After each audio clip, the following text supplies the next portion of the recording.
Sometimes the best thing that you can do is to give them time and space. And I know this is so hard to hear, especially when you are really interested in them. And if God has given you a promise, it just 10x's that discomfort and that inner battle. Because at the end of the day, there's this inner battle between, do I love them? Do I show them forgiveness? Do I continue to reach out to them and show them that I have a big heart? Because that's what people with big hearts do. We continue to love. We are such lovers and we want to express that. Or do I be distant? Do I give them their time and space? And the reality is, a lot of times it's this third option.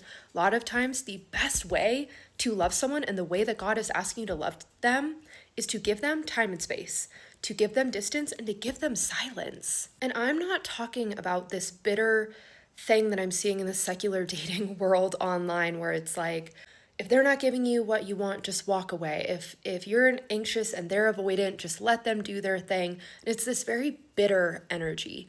That's not what God is asking us to do.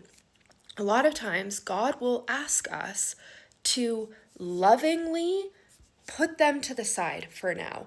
That just because you are interested or just because you've received a promise doesn't mean that now is the time.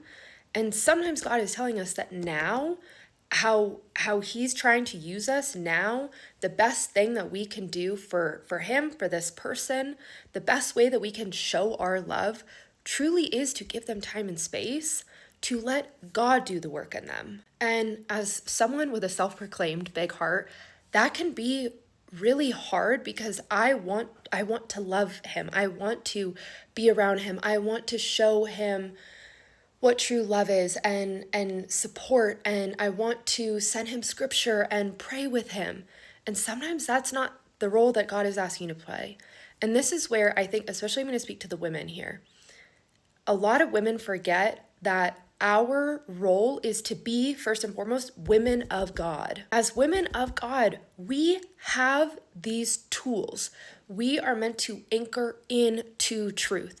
We are such powerful vessels to be able to hear the voice of God, to anchor into God's truth, God's wisdom, and to intercede, to pray from that place, to hold the ground, and to pray for this man, to use our spiritual tools as women of God, because I know that there's going to be this inner battle where you're going to convince yourself that you could do a better job when you're talking to him, when you're supporting him.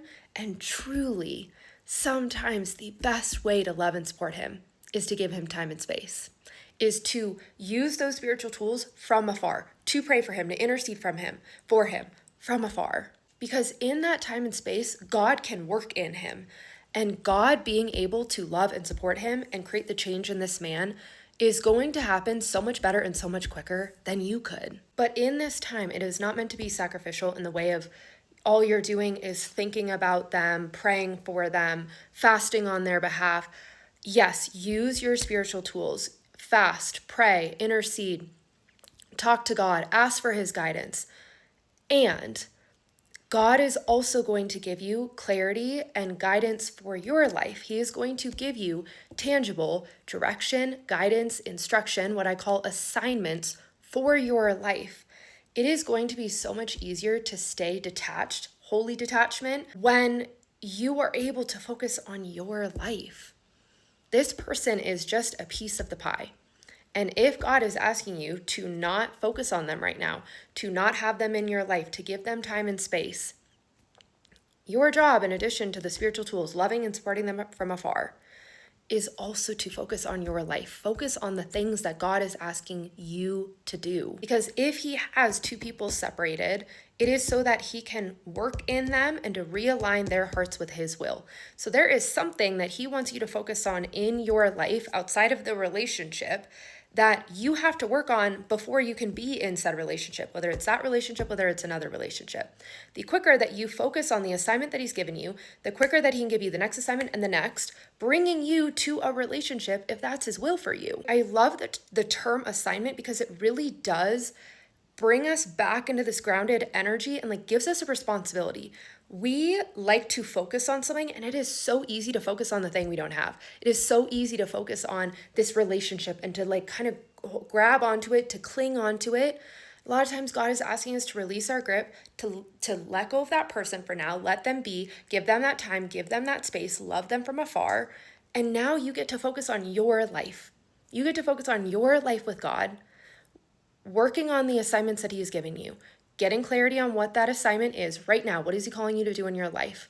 Working on that thing, focusing on that thing and only that thing, not trying to get clarity on other things, not trying to get clarity on this relationship, not letting this relationship take all your mental headspace, and completing that assignment. And when you complete that assignment, that is when God gives you the next assignment and the next. If you want help getting clarity on the current assignment God has given you on your life and really how to move with God in this way so that He can guide you to this relationship and everything else that He has for you, you know where to find the link.